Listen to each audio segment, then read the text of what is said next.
It's important that everyone understand that the days of Donald Trump are coming to an end. And as the next Attorney General of his home state, I will be shining a bright light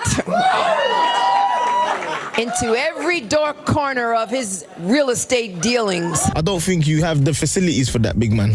You see, each and every day, I wake up with a fire in my belly. I walk into my office, I sue the president, and I go the hell home. That's what I do. It's about time. No matter how powerful you are, no matter how much money you think you may have, no one is above the law.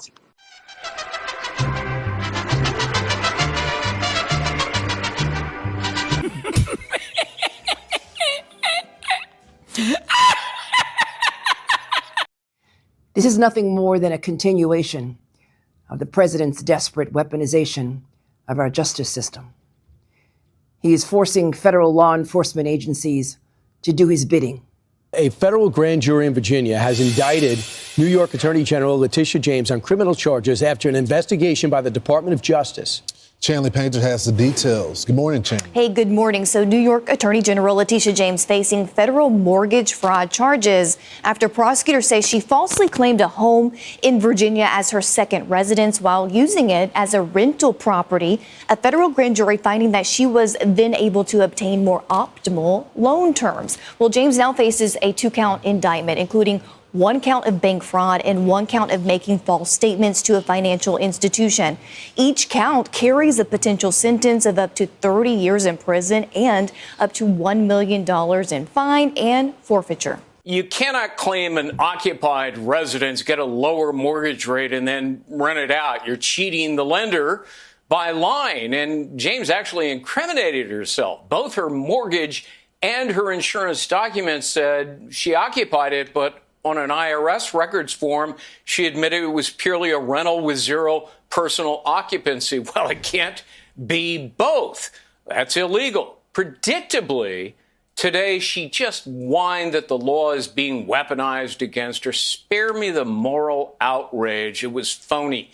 She was the one who campaigned on the promise to get Trump, then conjured up that ludicrous case only to get slapped down by the appellate court in an epic embarrassment. I think here she's going to do exactly what James Comey is doing, claim selective, vindictive prosecution, try to get the case dismissed, avoid trial entirely. But, you know, under the law, the burden shifts to her to prove by clear evidence that the case has an unjustifiable motive. It is not a defense if the charges are justified, as I think they may be. Some viewers may find the following video disturbing. Viewer discretion is advised. Danger, Will Robinson. Danger. No, Will Robinson. Danger. What Tish James, and again, we're still getting the details, but if it's related to this mortgage issue, I mean, this is something that everyone in America, or many people at least, if you're lucky enough to be able to buy a house in America, you deal with this, right? The federal government doesn't go after all of these people for doing this. Hold up.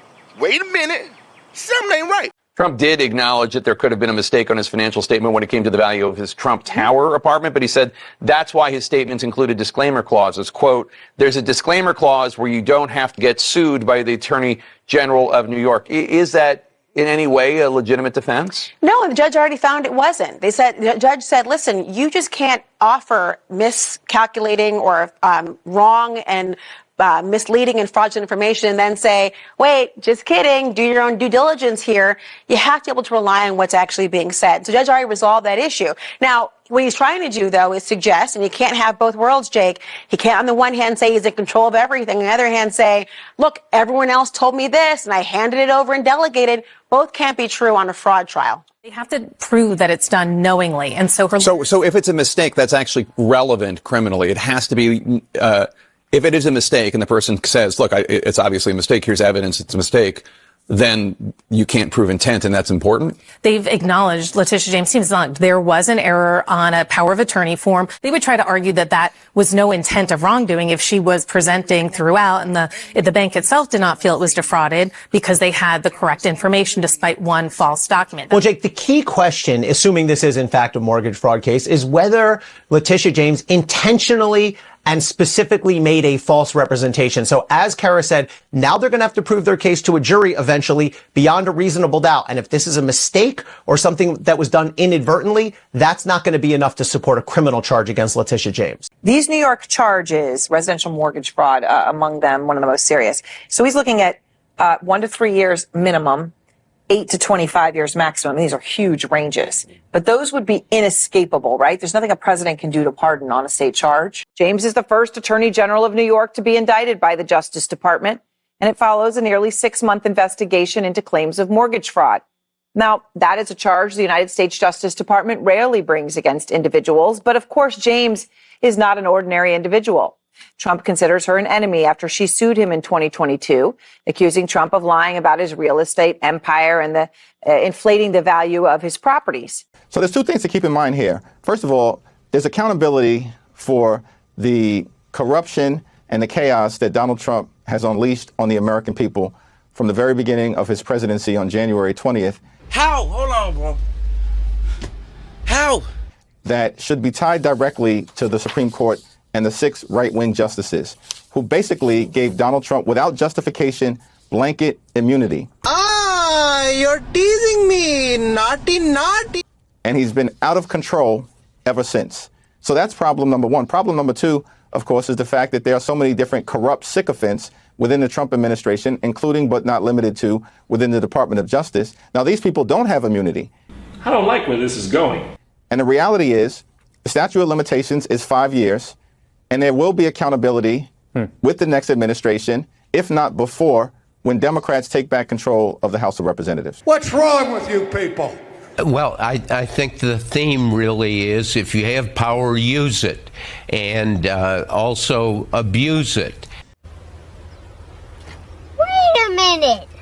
Who are you? Letitia James is the absolute worst possible poster child for the argument of selective prosecution. Her entire political career has been on the idea of selectively prosecuting one person, Donald J. Trump. Whether you think the merits of the case are strong or weak, or how you think it's going to play out, going out tonight and crying and whining and fussing about selective prosecution when it comes to Letitia James, who ran an entire campaign saying she was going to go after Trump, the cases she brought, it was only because of Trump.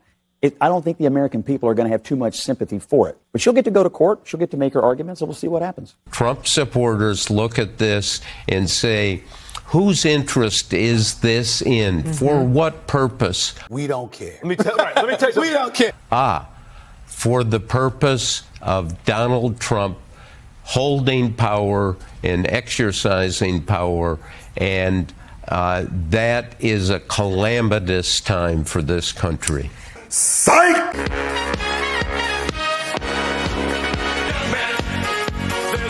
We have to win more. We're going to win more. We're going to win so much. I love you. Thank you. Thank you.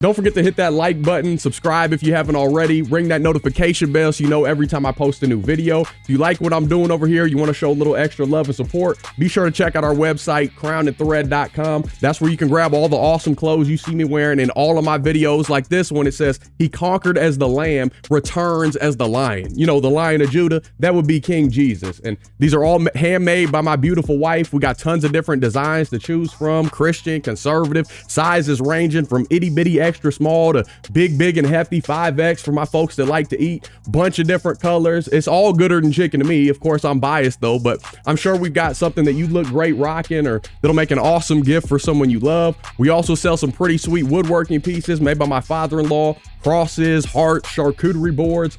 definitely go check those out as well. If you'd like to support in other ways, you can buy me a coffee, hit that thanks button. You can become a member of the Gibson family right here on YouTube. All those links are down below in the description section. Listen, by no means do you have to do any of that stuff. Just showing up and watching my freckle face for a few minutes, that means the world to me, seriously. And I love y'all. I truly can't thank you enough for rocking with me throughout the years. Whether you've been here since I started back in 2017 when I was doing music reactions, or you're a recent subscriber, by the grace of God through my Lord and Savior Jesus Christ, and with y'all's support, my life couldn't be any better. Seriously. So thank you. And until next time, I'll be praying for you. Godspeed. I'm gone.